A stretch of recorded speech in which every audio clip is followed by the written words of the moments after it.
Hello, everyone, and welcome. I'm Gilda Evans, bringing you the Autism Resource Podcast. This podcast and the ARP website are your one stop knowledge and resource base for autism and much more. I'm happy to have Dr. Tracy Burton join me as my guest today. Tracy is a board certified pediatrician and has over 10 years of experience providing care to children. As the Chief Medical Officer of As You Are, she is dedicated to ensuring both families and colleagues receive the highest level of care and support. She is licensed to see families for autism evaluations in 15 states as well as Washington, D.C. Welcome, Tracy, and thank you so much for taking the time to join me and discuss the work that you do. Thank you for having me. So, to get us going, tell me a little bit about As You Are. What is its mission? Our mission is to provide autism evaluations for any child across the country and just to provide easy accessibility and access, regardless of your insurance or where you live, and in the most timely way. I think our biggest challenge to autism evaluations has been the extremely long wait times, just overall providers available to do that. And we try to make it our mission to do everything in a way that we can help the most amount of kids in the fastest time. So, why is this so important to you as a pediatrician? Why is early intervention so important? Why are these timelines so important? Expand on that a little bit for me. Yeah, as a pediatrician, I think the first thing that we are taught is development is so ongoing and fast, and where we are growing the most amount of neurons and connecting them in those formidable years from birth to 5 years old. And we really want to get in that time frame to make sure that every child gets to meet their full potential. All of the data shows that the faster that child reaches early intervention therapies, the more that you can unlock. And I always think of it as even just learning a new language. It is much easier to learn that new language or new skills in the younger period than as a older child or even as an adult. And so that is the most important thing to a child is to get the right therapies as early as possible. So, what do you consider to be the best part of your job? Hands down, the families of these special children. I get to meet them every single day. And there is not a single day that goes by that you don't feel so lucky to have met incredible parents who really are searching for the best care for their child, or a child who I know in the future is so just incredible at their skills that they are going to change our world. I don't forget their names. I am I feel entirely blessed and grateful that this is what I get to do in helping them in their path. And if it's one little thing that makes their life just a little bit easier, or they get to learn a new skill, or just bringing out their communication so their parents can help them along, it's the best job in the entire world. So, you get people coming to you from all over because you do this virtually. So, walk me through a little bit about how when somebody finds you and they want to onboard and they want to go through this evaluation process, what does that look like and how has telehealth helped parents and families in that regard? Telehealth has, I think, changed the name of the game for access for these evaluations. And we're reaching people in all walks of life, areas, rural areas, metropolitans, people without transportation, or even just not even the right insurance or no insurance.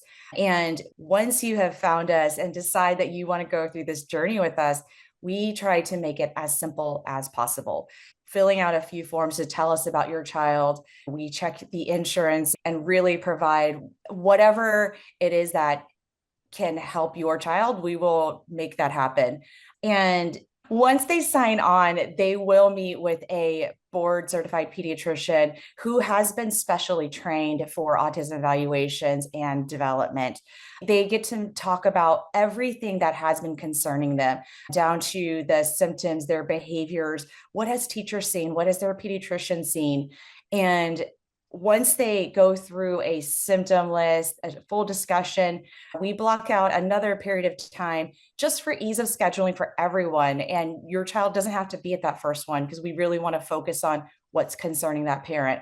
But in that second visit, we are going to do a full observation using the validated tools for autism diagnosis. And that involves playing at home. And I think the beauty of telehealth becomes that this child is incredibly comfortable. There isn't a lot of wake up time to, oh no, this is a really scary environment. I'm in a doctor's office. They are going to show us their true behaviors with the things that they are most comfortable with. And it is really easy for that parent to hop on a phone to just video us, and we will walk them through exactly which activities we would like to see. It's very clear to us for most patients what's happening, and we get to see what does the parent experience in their everyday life. From there, we put together all of our information, and we will put together a formal evaluation report and meet back with the parents for a full discussion. Whether or not your child has autism, we'll make sure that we tell you about what is the diagnosis? What are we going to do about it? How can we help with the next step? And sometimes it isn't about the diagnosis, it's about what next is the most daunting part for the parents. So I think with telehealth that we have absolutely then made it easy to get the diagnosis, and we do offer care coordination where they can meet on a Zoom telehealth call to talk about the next steps. And that is our biggest goal, which is what next? How else can we do better? And so that's our main role. And I think telehealth is incredible. It may not be a one size fits all for everyone. We do get patients that are very complex. They have a lot of other issues that may mask the true symptoms. And we are going to tell you that, hey, this may not be the right fit. We want to do the best diagnostic evaluation for every child. So we're going to be very clear on sometimes it does require in person. And we will be the first to tell you that it's regardless of how you get this diagnosis, our job is to make sure you get the best evaluation. So, how long does that process usually take? And once they get through that process, can you elaborate just a little bit more for me on, okay, now what's next? Yeah. What would that look like? Our process from sign up to getting a formal diagnosis can be in the span of 2 to 4 weeks, depending on the parent schedules, the provider schedule. Our wait lists are very short. And I don't even know if they would be considered wait lists because they're usually anywhere from 1 week to 3 to 4 weeks at the very most. And then from once you just schedule that first evaluation from the time that you are finished, it could be another 1 to 2 weeks. It could also involve whether it's 2 additional visits, and depending on the state availability and the need, we also have a multidisciplinary evaluation with our own speech and language pathologist. And that insight is invaluable to what next for that communication piece. From start to finish, maybe 4 weeks, and if not sooner. And that is a stark difference and immense help from the typical wait times for a in-person evaluation, which can be as short as maybe 6 months, but the average is about 12 to 24 months, 1 to 2 years for just a diagnosis. And I think what is really important to remember is that once you get that diagnosis, we are talking about therapies and early intervention, but even that has certain wait times for some people. And so we're trying to minimize all of the waiting that is involved. Once you get that diagnosis, we have a couple avenues of the what next. One of them is to meet with our care coordinator, and that is very dependent on your insurance type and the state that you live in. But we are going to inform you of who qualifies for that.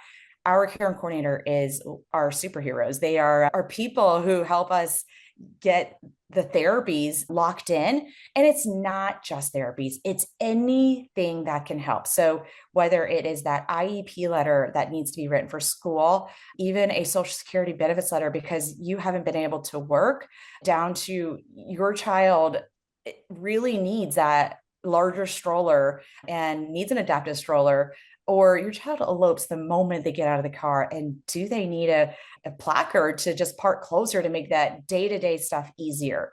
Or even a child who's had difficulty toilet training, we will help you with the pull-up situation and try to get insurance coverage. So it is about the whole child, and that's what our care coordinators can help you with. Also, one of the most proud things we've done so far is our care hub. And a care hub for us is a point of access and really a free thing that any parent, regardless of whether you are an as you are patient, if you are just needing the next step, even if you've got an in-person diagnosis, you can sign up for our care hub. And that's on our website at asyouare.com and search for therapy centers. As we're growing it now to build as many resources as possible. Right now, there's ABA therapy listed there, but it will match you up with the right center. It will look through the centers with the insurance matching, as well as once you do choose a center that works for you, they will contact you once you fill out that form. And I think it's almost an extension of who we are and our mission. So it's providing those next steps. That sounds amazing because, as you say, shortening those wait times, especially when a parent is seeking diagnosis for a young child, is really critical to getting those services and supports that child needs in order to thrive and in order to move forward.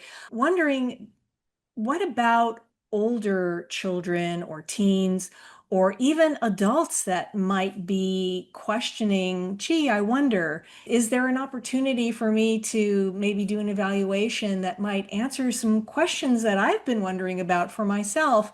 Does As You Are provide that sort of service as well?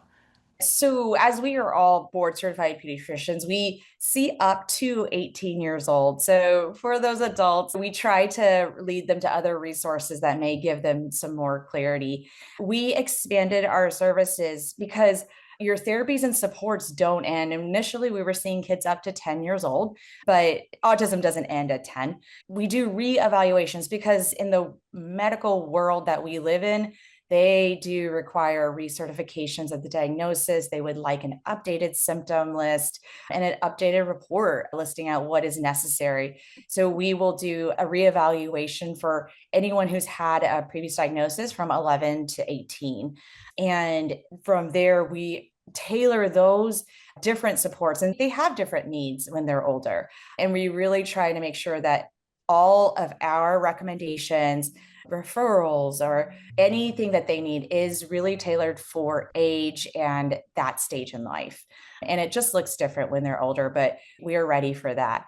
We also have expanded to understanding that autism isn't usually a standalone diagnosis. There is a large percentage with a comorbid ADHD on top of that. And that also does require whether it's more support, school accommodations.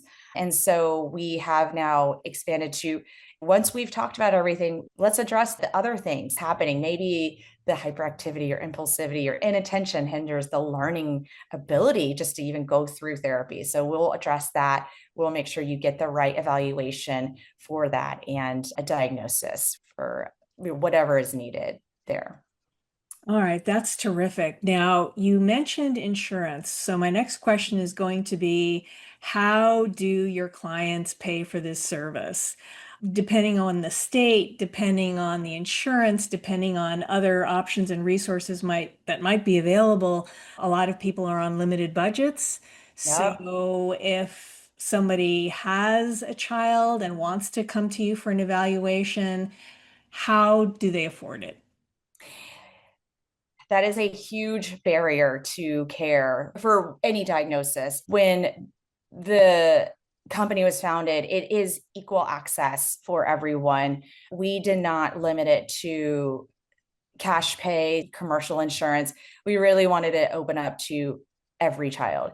So we are in 48 states and we take Medicaid. And every day we are trying to get in network with more what we call the MCOs and the managed care insurance, maybe a subset of Medicaid. That is a very important piece for us because again, the access for those patients tends to be very limited, even in person.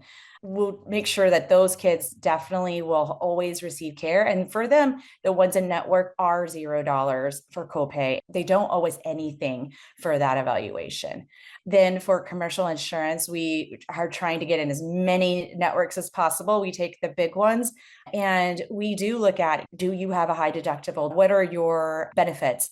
And so all of this is hashed out well before your first appointment. We want to be upfront with what is your responsibility in all this.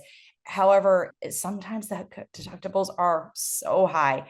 And we do also have a prompt pay system. Maybe that's lower in the grand scheme of what in-person financial responsibility is versus us. It's very reasonable. We encourage everyone, even if you're unsure of your insurance coverage, even if you're unsure of what you will owe us, this is all going to be very well stated to you, sent to you through email prior to your first appointment.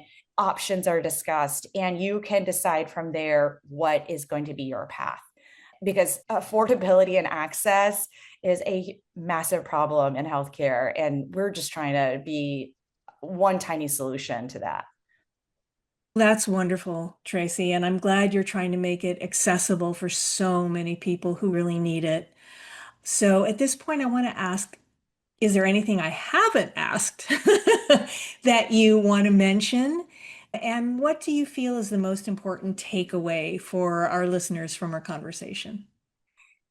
I think I want to mention that for us as a company, for not just our pediatricians, for everyone at asyouare.com. So that just our website, if you need anything, is asyouare.com. But every person that, whether it is the support team, our care coordinators, the leadership team, our pediatricians, our product development, every single person at As You Are is in it for the mission of let's provide the best autism care. We want to help you and help everyone to try to just get their ducks in a row. It's really hard. I don't even know how to describe it. I think when a feeling is overwhelming of what to do, what next, now what, that is really hard. And I also want everyone to know that we truly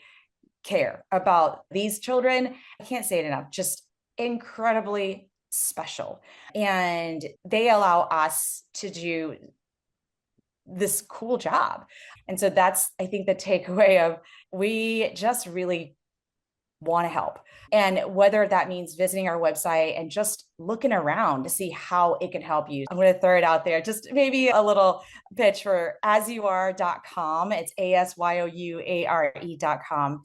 And you can look around and look, we have different articles on autism. We have the Care Hub. You can sign up, just see how we can help. And if we can, we are here for you. Thank you, Tracy, so very much for your time and for sharing your story with us today. Thank you for even allowing me to talk about the best job in the entire world. It isn't a job. It is literally a calling, and it sounds really corny, but I almost tear up thinking about how lucky I am to get to do this. Thank you for having me and letting me talk about it. And thank you for what you do. And you're welcome back anytime. Thank you. If you like what you hear, please subscribe to the podcast. You can find it on Apple iTunes, Amazon Music, Spotify, and other popular platforms. We'd appreciate you taking the time to leave us a review. You can also listen to the podcast on YouTube at ARP Social, where you'll find bonus content. And be sure to follow us on Facebook or Instagram to get up-to-date notifications about the latest news and episodes. If you would like more information on anything else we've covered on the Autism Resource Podcast, visit us online at autismresourceproject.org/podcast. Be sure to check out our growing website often, since we are continually adding useful information and resources. I want to thank our listeners for spending part of their day with us. This is the Autism Resource Podcast, and I'm Gilda Evans, reminding you to take care of yourself and that special person in your life.